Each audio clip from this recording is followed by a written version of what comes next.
This is Nicholas Urquhart with Academic Support, here to show you how to register for classes. So first thing I want to do, of course, is share my screen so you can see what I'm doing here. All right, so here I am at the ABAC homepage. I'm going to go up to the top and click on My ABAC. And then once that opens, I'm going to click on the My ABAC portal right here in the middle. And then I want to go ahead and sign in. It's going to ask me to do my security questions. I'm going to go ahead and type those in real quick. And then once the portal opens up, it will show a couple different apps here. And the one that we're looking for is Banner, which is our student information system, which is where we'll go to register for classes. And so the very first one here is Banner. I'm going to click on that. And then we'll go ahead and click on Student Academic Records. You can click on it at the top or right here. It doesn't matter which one. And then I want to go to Registration. And so I always recommend that students check your registration status before registration opens. This lets you know if you have any holds, when you can register, tells you your earned credit hours, and also gives you information about your major as well. So I'm going to go back to Student Academic Records, click on Registration. You could also use the back button. Then I'm going to go to Add Drop Classes. And so if you see enrollment status prohibits registration, that means that your advisor has not enabled you or that you have not met with your advisor. So if you have problems or you need help with that, feel free to contact us here at Academic Support. But let's assume to the magic that is the internet and that I went ahead and met with my advisor. And so I'm going to go back and go to Add Drop Classes. And this is what you should see when you are ready to register. And so first thing I want to do is go down here and do class search. And let's say that I want to look for a biology class. Now, if you know which site location or campus you'd like to take that at, I'd recommend doing the advanced search. And you can actually pick the campus that you'd like. So I'm going to go and pick Tifton.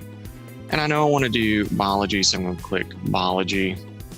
And if I know the course number, I can go ahead and type that in. You don't have to know the course number, but it will help narrow it down there. So I know I'm looking for biology, principles of biology 1, 1107. So I'm going to do section search. And so I want to go ahead and pick the biology course here, and I can see what days and times. So it meets Tuesday, Thursday. This first one here, the R means Thursday. And I can see who the instructor is, and I can see when it meets as well. And I'm going to go ahead and select that one. If it has a box, it's open. If it says C, it means it's closed.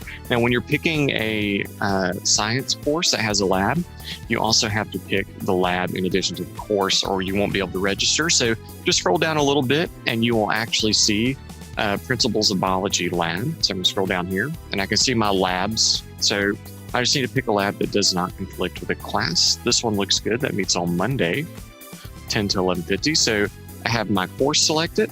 I have my lab selected. So I'm going to scroll down to the bottom here and I'm going to click register.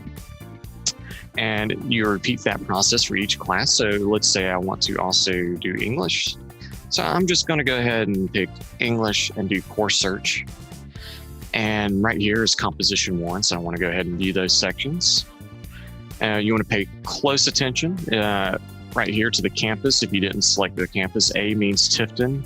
GML actually means online. So I know I want a Tifton course, and I know this Tuesday, Thursday one shouldn't conflict with my biology class. So I'm going to pick that English 1101, and then I'm going to go ahead down here and hit register.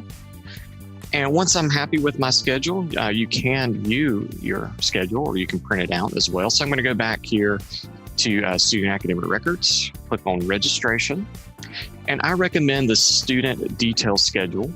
This will actually show you each class that you're registered for. It tells you the days, it tells you the time, and also the location as well. And that's great to print out or to reference back if you have any questions about your schedule.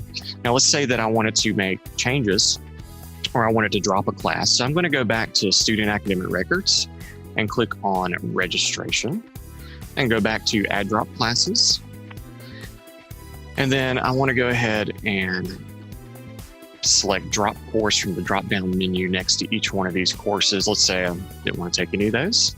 And I'll hit Submit Changes, and the courses have been dropped.